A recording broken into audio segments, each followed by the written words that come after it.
નમસ્તે મિત્રો, એજ્યુ સફર પરિવારમાં ફરી આપનું સ્વાગત છે. ત્રીજા વિડીયોની અંદર પણ આપણે ડિગ્રીઝના જ સંદર્ભમાં આગળ વધવાનું છે. ગ્રામરના દરેક ટોપિક એટલા સરળ રીતે અમે સમજાવવાની કોશિશ કરીશું કે તમને વિડીયો દ્વારા જ ગ્રામેટિકલ રચનાઓ છે એ બધી શીખવા મળે. હવે આપને ખ્યાલ આવી ગયો કે ડિગ્રીઝ એનો ગુજરાતી અર્થ થાય સરખામણી. અહીંયા સરખામણી જે તે નામમાં રહેલા ગુણ એટલે કે એડજેક્ટિવની કરવાની છે, બરોબર. અંગ્રેજીમાં નામમાં રહેલા ગુણની સરખામણી કરવા માટે 3 ડિગ્રીનો અભ્યાસ છે.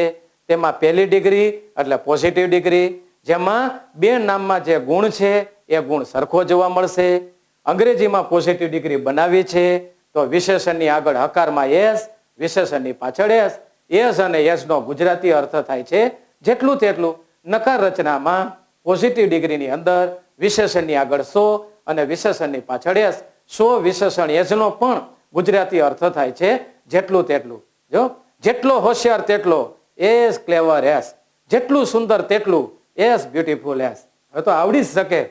પોઝિટિવ ડિગ્રીના 2 સૂત્રો મેં આપ્યા છે, એ 2 સૂત્ર અચૂક યાદ રાખજો. કોઈ પણ સરખામણી કરવી હોય ત્યારે એમાં 2 નામની હાજરી જોઈએ. તો આપણે બીજી ડિગ્રી આવે છે એ કમ્પેરેટિવ ડિગ્રી, જેનો ગુજરાતી અર્થ થાય છે અધિકતા દર્શક સરખામણી. કમ્પેરેટિવ ડિગ્રી ટૂંકમાં સીડી તરીકે ઓળખવામાં આવે છે. અહીં પણ 2 નામ છે પોઝિટિવ ડિગ્રીની જેમ જ, પણ અહીં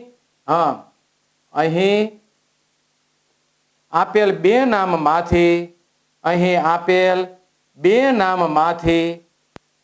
2 નામમાંથી પ્રથમ નામમાં જે ગુણ હોય છે, જે ગુણ છે તે અધિક એટલે વધારે, દર્શાવાય છે. જો પોઝિટિવ ડિગ્રીમાં સરખો ગુણ દર્શાવવામાં આવેલ હોય છે, જ્યારે કમ્પેરેટિવ ડિગ્રીમાં 2 નામ આપવામાં આવ્યા હોય તે 2 નામમાંથી પ્રથમ નામમાં જે ગુણ હશે, ડિગ્રીઝ એટલે ગુણની સરખામણી, એ તો હવે યાદ રહી જ જવું જોઈએ. તો કમ્પેરેટિવ ડિગ્રીમાં પ્રથમ નામમાં જે ગુણ હશે એ ગુણ બીજા નામ કરતા કંઈક વધારે દર્શાવેલો હશે, બરોબર. તો કમ્પેરેટિવ ડિગ્રી ઇંગ્લિશમાં બનાવી છે તો કઈ રીતે? તો દાખલા તરીકે આપણે કહીએ Rajkot is bigger than Jamnagar. Rajkot Jamnagar કરતા વધારે મોટું છે. જો અહીંયા પણ પોઝિટિવ ડિગ્રીની જેમ જ સરખામણી માટે 2 નામ આપેલા હશે. પેલું નામ શરૂઆતમાં, બીજું નામ વાક્યને અંતે. તેને આપણે કરતા પણ કહી શકાય. તો અહીંયા જે ગુણ છે એ ગુણ બીજા નામ કરતા આગળના નામમાં કંઈક વધારે છે. અધિક એટલે વધારે, બરોબર. તો રાજકોટ જામનગર કરતા વધારે મોટું છે તો બિગર, બરોબર. ગંગા નદી નર્મદા નદી કરતા વધારે પવિત્ર છે તો આપણે અહીંયા લખવું હોય તો લખી શકીએ the Ganga is holier, HOLIER, holier than the Narmada. Ganga નદી છે એ નર્મદા નદી કરતા વધારે પવિત્ર છે. તો અહીંયા પ્રથમ નામમાં જે ગુણ છે એ બીજા નામ કરતા કંઈક અધિક વધારે આપેલ છે, બરોબર. હજી આપણે એક ત્રીજું વાક્ય લઈ લઈએ. જો the rose is more beautiful. The rose is more beautiful, BEAUTIFUL. The rose is more beautiful than the jasmine, JASMINE. ગુલાબ છે એ જુઈના ફૂલ કરતા વધારે સુંદર છે. તો અહીંયા ગુલાબમાં જે સુંદરતાનો ગુણ છે એ જસ્મીન કરતા વધારે છે. તો આ મોર બ્યુટીફુલ અને ધ્યાન, અહીંયા ER અને ધ્યાન, અહીંયા ER અને ધ્યાન, બરોબર. હજી એક આપણે વાક્ય લઈ લઈએ. જો the cow is more, the cow is more useful than the ox. ગાય છે એ બળદ કરતા વધારે ઉપયોગી છે. બરોબર? તો અહીંયા ઉપયોગિતાનો ગુણ છે એ ગાયમાં કંઈક વધારે છે. જો વિરાટ વિરાટ પ્લેસ વિરાટ પ્લેસ બેટર વિરાટ પ્લેસ બેટર ધેન રોહિત. વિરાટ રોહિત કરતા વધારે સારું રમે છે. તો અહીંયા વિરાટમાં સારાપણાનો ગુણ છે એ રોહિત કરતા કંઈક વધારે છે. તો આટલા મેં 4 એક્ઝામ્પલ આપની સામે મૂક્યા. એ 4 એક્ઝામ્પલ કમ્પેરેટિવ ડિગ્રીના છે. તો સાહેબ અમારે કમ્પેરેટિવ ડિગ્રી બનાવી હોય તો ઇંગ્લિશમાં તો પહેલો પોઈન્ટ તો મિત્રો એ યાદ રાખો, કમ્પેરેટિવ ડિગ્રીનો ગુજરાતી અર્થ થાય છે અધિકતા દર્શક સરખામણી, જે ટૂંકમાં સીડી તરીકે ઓળખાય છે. અહીં પણ પોઝિટિવ ડિગ્રીની જેમ જ સરખામણીમાં 2 નામ આપેલા હશે. પહેલું નામ શરૂઆતમાં હશે, બીજું નામ વાક્યના અંતે હશે. અહીંયા કમ્પેરેટિવ ડિગ્રીમાં 2 નામમાંથી પ્રથમ નામમાં જે ગુણ હશે એ ગુણ કંઈક અધિક કંઈક વધારે છે એવી રીતના દર્શાવવામાં આવે છે. તો કમ્પેરેટિવ ડિગ્રી છે એ એના અર્થ પ્રમાણે અધિકતા દર્શક સરખામણી. અધિકતા એટલે વધારે. તો અહીં પ્રથમ નામમાં જે ગુણ છે એ ગુણ કંઈક વધારે દર્શાવાયો છે. તો ઇંગ્લિશમાં કમ્પેરેટિવ ડિગ્રી બનાવી છે તો એના નિયમ પ્રમાણે સામાન્ય રીતે જે વિશેષણ છે એ વિશેષણને અંતે ઈઆર લગાડવામાં આવે છે. નિયમ પ્રમાણે હું શબ્દ વાપરું છું. તો એ કઈ રીતે એ હવે પછીના વિડીયોમાં તમને જોવા મળશે. પણ મારે કમ્પેરેટિવ ડિગ્રી બનાવી છે ઇંગ્લિશમાં તો જે વિશેષણ આપ્યું છે, વિશેષણ એટલે ગુણ, એ વિશેષણને અંતે ઈઆર લગાડાય છે અને તેના પછી ધેન શબ્દ દર્શાવવામાં આવે છે. ધેનનો ગુજરાતી અર્થ થાય ના કરતા. ઈઆર એટલે વધારે. બરોબર? બિગર ધેન, ના કરતા વધારે મોટું. હોલિયર ધેન, ના કરતા વધારે પવિત્ર. More beautiful than. અમને અહીંયા નવાઈ લાગશે કે સર અહીંયા તો એમ કે આગળ મોર પ્રત્યે લાગ્યો છે. તો તેના વિશેની પણ માહિતી તમને હવે પછીના વિડીયોની અંદર મળશે. મોટો સ્પેલિંગ હોય, મોટો એમ કે વિશેષણ જે છે એનો મોટો ઉચ્ચાર થતો હોય તો એની આગળ મોર પ્રત્યે લગાડવામાં આવે છે. તો એ પણ બધી જ તમને માહિતી હું આપીશ. અત્યારે આપણે એ યાદ રાખવાનું કે મોટો સ્પેલિંગ તો આગળ મોર પ્રત્યે, નાનો સ્પેલિંગ તો વિશેષણને અંતે ઈઆર પ્રત્યે. બરોબર? તો મોર બ્યુટીફુલ ધેન. બરોબર? અહીંયા પણ મોટો સ્પેલિંગ છે. હા, મોર યુઝફુલ ધેન. તો કમ્પેરેટિવ ડિગ્રી મારે બનાવી છે તો ઈઆર અને ધેન, મોર અને ધેન એટલું ટૂંકમાં આપણે યાદ રાખીએ. બરોબર? વિરાટ પ્લેસ બેટર ધેન રોહિત. વિરાટ રોહિત કરતા વધારે સારું રમે છે.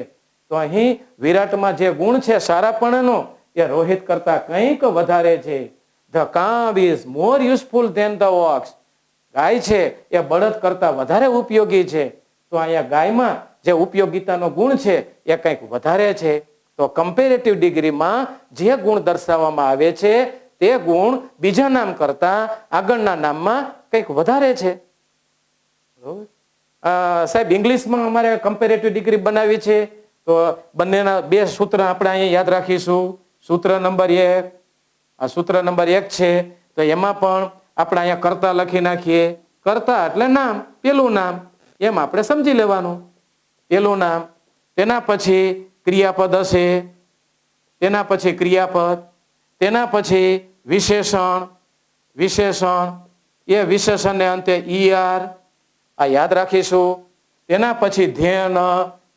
કોમ્પિટિટિવ એક્ઝામની અંદર આ પણ ખાલી જગ્યા પૂછવામાં આવે THAN, ઈઆર અને ધેન. તેના પછી બીજો કરતા. હાલો આ કરતા અહીંયા એમ કે આપણે લખી નાખીએ બીજું નામ. બીજું નામ. તો વિશેષણ, ઈઆર અને ધેન એવી રીતે આપણે યાદ રાખીએ. દાખલા તરીકે આપણે એક વાક્ય લખીએ. જો યસ, ઇંગ્લિશ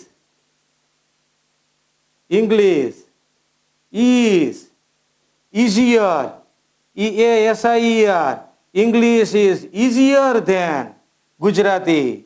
અંગ્રેજી ગુજરાતી કરતા વધારે સહેલી છે. તો આ ઇંગ્લિશ એ પહેલું નામ છે, is ક્રિયાપદ છે, પછી easy ઉપરથી easier, y નું અહીં થઈ જશે. એ સાહેબ કઈ રીતે એ તમને પછી માહિતી આપું જ છું. અત્યારે તો આપણે ઈઆર ઉપર ફોકસ રાખવાનું છે કે કમ્પેરેટિવ ડિગ્રી એટલે વિશેષણ ને અંતે ઈઆર. બરોબર? જો ઈઝી ઉપરથી ઈઝીયર, ટોલ ઉપરથી ટોલર, થીન ઉપરથી થીનર, બિગ ઉપરથી બિગર, સ્માર્ટ ઉપરથી સ્માર્ટર, ક્લેવર ઉપરથી ક્લેવરર, તેના પછી ધ્યાન, THAN યાદ રાખજો, THAN. જો THEN જોવા મળશે તો આપણે આ સ્પષ્ટ યાદ રાખવાનું. ડિગ્રી શીખ્યા, જે ટોપિક શીખ્યા પછી એમાંથી આપણો માર્ક્સ જવો જ ન જોઈએ, એને શીખ્યા કહેવાય. બરોબર? પછી આપણે પરીક્ષા વખતે જ આપણે એ ડિગ્રીઝમાં ભૂલ કરીને આવતા રહીએ તો એનો કોઈ મિનિંગ નથી. બરોબર? હોશિયાર વિદ્યાર્થી જ એને કહેવાય કે એ કમ્પ્લીટ માહિતી મેળવીને પછી જ પરીક્ષા આપવા જાય. તો કમ્પેરેટિવ ડિગ્રી બનાવી છે તો વિશેષણ, ઈઆર અને ધ્યાન. તેના પછી સરખામણી દર્શક બીજું નામ આવશે, જેને બીજો કરતા પણ કહી શકાય. English is easier than Gujarati. બરોબર? હવે સૂત્ર નંબર 2 જોઈ લ્યો. સૂત્ર નંબર 2 તો એમાં પણ કરતા, અહીંયા આપણે સરખામણી દર્શક પેલું નામ, પછી ક્રિયાપદ. અહીંયા ક્રિયાપદ આપણે મૂકવાનું છે. પછી મોટો સ્પેલિંગ મેં તમને આગળ કીધું છે મિત્રો, મોટો સ્પેલિંગ હોય ને ત્યારે એમાં ઈઆર નથી લાગતું. અત્યારે તો ખાલી એટલું જ યાદ રાખો. દાખલા તરીકે ડિફિકલ્ટ તો મોટો સ્પેલિંગ. પછી હું તમને સરસ માહિતી આપું છું. તો ડિફિકલ્ટર એમ નથી બોલાતું.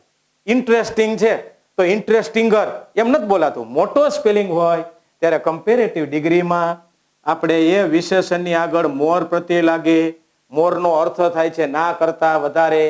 મોર, તેના પછી વિશેષણ, તેના પછી વિશેષણ, તેના પછી જ્યારે તમે મોર લગાડો મિત્રો ત્યારે ધ્યાન નથી પ્રત્યય લાગવામાં આવતો.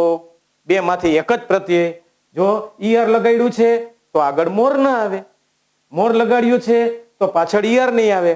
નાનો સ્પેલિંગ તો ઈઆર, મોટો સ્પેલિંગ તો આપણે મોર પ્રત્યય લગાડવામાં આવે છે. તેના પછી ધ્યાન તો બંનેમાં આવે છે, THAN.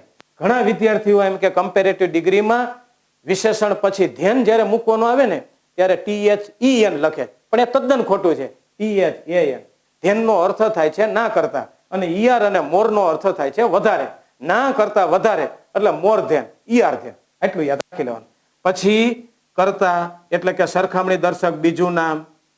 તો કમ્પેરેટિવ ડિગ્રીમાં પણ બે નામ હશે. બંને નામમાં જે ગુણ છે એ બે નામમાંથી આગળના નામમાં જે ગુણ છે એ કંઈક વધારે બતાવવામાં આવ્યો છે. બરોબર? તો English is easier than Gujarati. અંગ્રેજી ગુજરાતી કરતા વધારે સરળ છે. તો ઇંગ્લિશમાં જે સરળતાનો ગુણ છે એ ગુજરાતી કરતા કંઈક વધારે. એ કંઈક વધારે એટલે ઈઆર ધેન અથવા મોર ધેન. બરોબર? દાખલા તરીકે આપણે આમાં બીજું વાક્ય લઈ લેજો. The cow is more useful. The cow is more useful than the ox. Than the ox. ગાય છે એ બળદ કરતા વધારે ઉપયોગી છે. તો ગાયમાં જે ઉપયોગિતાનો ગુણ છે એ બળદ કરતા કંઈક વધારે છે. તો મોટો સ્પેલિંગ છે તો આગળ મોર પ્રત્યય લાગશે. તો કમ્પેરેટિવ ડિગ્રી માટે બે સૂત્ર યાદ રાખી લેજો. સૂત્ર યાદ રાખવા બહુ જરૂરી છે. બરોબર? પેલું સૂત્ર એટલે ઈઆર વાળું, બીજું સૂત્ર મોર વાળું. બરોબર? તો કમ્પેરેટિવ ડિગ્રીનું પેલું સૂત્ર તો એમાં સરખામણી દર્શક પેલું નામ, તેના પછી ક્રિયાપદ, તેના પછી વિશેષણ, તેના પછી ઈઆર, ઈઆર પછી ધ્યાન, તેના પછી સરખામણી દર્શક બીજું નામ. બરોબર? તો આ એક સૂત્ર ઉપરથી હું ઘણા બધા વાક્યો તૈયાર કરી શકું. કઈ અઘરું નથી. બરોબર? આપણી થોડીક આમ નોલેજ વધતું જાય એમ પ્રમાણે પછી વાક્યો ઘણા બધા મંડે આપણને એમ કે યાદ આવવા. દાખલા તરીકે આપણે એમ કહી શકવું હોય તો કહી શકીએ, Rana Pratap was braver than Akbar. તો એ કમ્પેરેટિવ ડિગ્રી વાક્ય છે. જો the pen is mightier than the sword. કલમ છે એ તલવાર કરતા વધારે શક્તિશાળી છે. તો આ comparative degree. Blood is thicker than water. Blood પેલું નામ, ઇઝ ક્રિયાપદ, થિકર એ વિશેષણીય, ધેન એ સૂચક શબ્દ છે, અને વોટર એ બીજું નામ. બ્લડ એ વોટર કરતા વધારે ઘટ્ટ છે. બરોબર? તો કમ્પેરેટિવ ડિગ્રી તો એનું આ પેલું સૂત્ર. બીજું સૂત્ર છે એમાં સરખામણી દર્શક પેલું નામ, તેના પછી ક્રિયાપદ. મોટો સ્પેલિંગ હોય ત્યારે મોર આપણે લગાડીશું. મોરનો ગુજરાતી અર્થ થાય વધારે અને ધ્યાનનો અર્થ થાય ના કરતા. તો ઈઆર ધ્યાન એટલે ના કરતા વધારે, એટલું યાદ રાખવાનું. મોર ધ્યાન એનો પણ ગુજરાતી અર્થ થાય ના કરતા વધારે. તો મોર વિશેષણ ધેન. તો the cow is more useful than ox. તો મોટો spelling. The elephant is more intelligent than the lion. હાથી છે એ સિંહ કરતા વધારે બુદ્ધિશાળી છે. જો તો more intelligent. Today's match was more interesting than the yesterday's match. બરોબર, આજની મેચ ગઈકાલની મેચ કરતા વધારે રસપ્રદ હતી, મોર ઇન્ટરેસ્ટિંગ. બરોબર, this sum was more difficult than that sum. આ દાખલો છે એ પેલા દાખલા કરતા વધારે અઘરો હતો, તો મોર ડિફિકલ્ટ. જો my friend is more handsome then you. મારો મિત્ર છે એ તમારા કરતા વધારે દેખાવડો છે. તો અહીંયા હેન્ડસમ છે એમાં ઈઆર નહીં લાગે, મોર લાગશે. બરોબર, તો મોટો સ્પેલિંગ હોય ત્યારે આપણે એમાં મોર લગાડીશું. તો આ વિડીયોની અંદર મેં તમને કમ્પેરેટિવ ડિગ્રી વિશે માહિતી આપી. કમ્પેરેટિવ ડિગ્રીની અંદર બે નામ વચ્ચે જ સરખામણી હશે, પણ પેલા નામમાં જે ગુણ છે એ કંઈક વધારે છે. અંગ્રેજીમાં કમ્પેરેટિવ ડિગ્રી બનાવી છે તો બે સૂત્ર, નાનકડો સ્પેલિંગ તો એમાં વિશેષણને અંતે ઈઆર અને ધ્યાન, મોટો સ્પેલિંગ તો એમાં આગળ મોર અને પછી ધ્યાન લગાડીશું. ધ્યાન તો બંનેમાં આવે છે. બરોબર, ટૂંકું ને ટચ. પોઝિટિવ ડિગ્રી એસ વિશેષણ એસ, સો વિશેષણ એસ.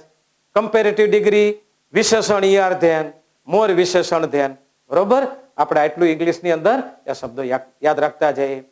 મિત્રો, તમને જો અમારો આ વિડીયો પસંદ પડ્યો હોય તો ચોક્કસ લાઈક કરજો, બીજા મિત્રો સુધી શેર કરજો. સબસ્ક્રાઇબ કરવાનું બાકી રહેતું હોય તો સબસ્ક્રાઇબ પણ કરી લેજો. અમારી એજ્યુસફર એપ્લિકેશનમાં નવું વર્ઝન આવી ગયું છે તો એ પણ તમે અપલોડ કરી લેજો. Thank you very much.